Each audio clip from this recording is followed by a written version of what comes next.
നമസ്കാരം. പശ്ചിമേഷ്യയിലെ യുദ്ധഭീതി ഇനിയും ഒഴിയുന്നില്ല. ഹോർമുസ് കടലിടുക്ക് വഴിയുള്ള കപ്പൽ ഗതാഗതം തടഞ്ഞ ഇറാൻ യമനിലെ ഹൂത്തി സഖ്യകക്ഷികളെ ഉപയോഗിച്ച് ചെങ്കടലിലേക്കുള്ള കവാടം അടച്ചിടാൻ നീക്കം നടത്തുന്നതായി റിപ്പോർട്ട്. ഇറാനിൽ US ആക്രമണത്തിന് ശക്തി കൂടിയ ഈയൊരു സാഹചര്യത്തിലാണ് ഇറാന്റെ പുതിയ സമ്മർദ്ദ തന്ത്രം. ചെങ്കടലിലെ എണ്ണക്കടത്തിന്റെ പ്രധാന പാതയായ ബാബ് അൽ മധബ് കടലിടുക്ക് തടയാനാണ് ഇറാൻ ഹൂത്തികളോട് ആവശ്യപ്പെട്ടിരിക്കുന്നത്. ലോകത്തെ എണ്ണവാതക വിതരണത്തിൽ ഈ പാതയ്ക്ക് വലിയ പ്രാധാന്യം തന്നെയാണ് ഉള്ളത്.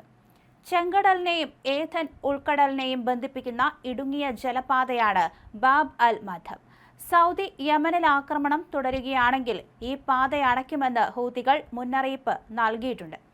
അമേരിക്കയും ഇറാനും തമ്മിലുള്ള പോര് വഷളായിക്കൊണ്ടിരിക്കുന്ന ഈ ഒരു സാഹചര്യത്തിൽ ടെഹ്റാനിലെ പ്രധാന കേന്ദ്രമായ എൻഖോലാബ് സ്ക്വയറിൽ ഒരു ഭീമൻ പരസ്യ ബോർഡും കഴിഞ്ഞ ദിവസം പ്രത്യക്ഷപ്പെട്ടിരുന്നു. അമേരിക്കൻ പ്രസിഡന്റ് ഡൊണാൾഡ് ട്രംപ് കണ്ണുകളടച്ച് മൂടി അലങ്കോലമായി ഒരു കറുത്ത ശവപ്പെട്ടിക്കുള്ളിൽ കിടക്കുന്ന രീതിയിലുള്ള ചിത്രമാണ് ഈ ചുവർ ചിത്രത്തിൽ ഉള്ളത്. ഇതിനൊപ്പം ഞങ്ങൾ ട്രംപിനെ കൊല്ലും എന്ന ഭയപ്പെടുത്തുന്ന വാചകവും രേഖപ്പെടുത്തിയിട്ടുണ്ട്.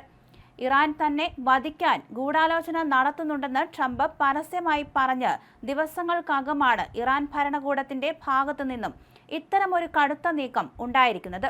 യുദ്ധത്തിന്റെ ആദ്യ ദിനം കൊല്ലപ്പെട്ട ഇറാന്റെ മുൻ പരമോന്നത നേതാവ് ആയത്തുള്ള അലി ഖമേനിയുടെ വധത്തിന് പ്രതികാരം ചെയ്യണമെന്ന സർക്കാരുമായി അടുത്ത ബന്ധമുള്ള തീവ്ര നിലപാടുകാർ ആവശ്യപ്പെടുന്ന ഈ ഒരു സമയത്താണ് ഈ പരസ്യ ബോർഡ് സ്ഥാപിച്ചിരിക്കുന്നത്. ഖമേനിയുടെ മരണത്തെ തുടർന്ന് ഇറാനിൽ ഒരാഴ്ച നീണ്ടുനിന്ന വിലാപയാത്രാ ചടങ്ങുകളിൽ അമേരിക്കയ്ക്കെതിരെയുള്ള ജനങ്ങളുടെ കടുത്ത രോഷം പ്രകടമായിരുന്നു. ഈ ദിവസങ്ങളിൽ ഇറാനിലെ പ്രമുഖ നഗരങ്ങളിലെല്ലാം അമേരിക്കയ്ക്ക് മരണം എന്ന മുദ്രാവാക്യങ്ങളും ട്രംപിനെ കൊല്ലുക എന്നെഴുതിയ വലിയ പോസ്റ്ററുകളും നിറഞ്ഞിരുന്നു. പ്രസിഡന്റ് ഡൊണാൾഡ് ട്രംപിനെ വധിക്കാൻ ഇറാൻ പുതിയ പദ്ധതികൾ തയ്യാറാക്കുന്നുണ്ടെന്ന അതീവ രഹസ്യ വിവരങ്ങൾ കഴിഞ്ഞ ദിവസവും ഇസ്രായേൽ അമേരിക്കയ്ക്ക് കൈമാറിയിരുന്നു. ഇതിന് പിന്നാലെയാണ് ഇറാൻ ഈ വിവാദ പരസ്യ ബോർഡ് സ്ഥാപിച്ചത്. എന്തായാലും ഇസ്രായേലിന്റെ ഈ മുന്നറിയിപ്പ് ട്രംപിന്റെ അഹംഭാവത്തെ വ്രണപ്പെടുത്തിയെന്നും അതാണ് ഇറാന്റെ തലസ്ഥാനമായ ടെഹ്റാനെ വീണ്ടും ആക്രമിക്കാൻ ട്രംപിനെ പ്രകോപിച്ചതെന്നും അന്താരാഷ്ട്ര നിരീക്ഷകർ വിലയിരുത്തുന്നു. അമേരിക്ക പ്രകോപിക്കുന്തോറും ഇറാൻ മുന്നറിയിപ്പുമായി രംഗത്ത് വരുന്ന കാഴ്ചയാണ് കാണാൻ സാധിക്കുന്നത്. അതുകൊണ്ട് തന്നെയാണ് ഹോർമൂസിലടക്കം ഒരു വിട്ടുവീഴ്ചയില്ലാത്ത നടപടികളുമായി ഇറാൻ മുന്നോട്ട് പോയിക്കൊണ്ടിരിക്കുന്നത്. എന്തായാലും അമേരിക്കയും ഇറാനും തമ്മിലുള്ള പോര് കടുക്കുകയാണ്.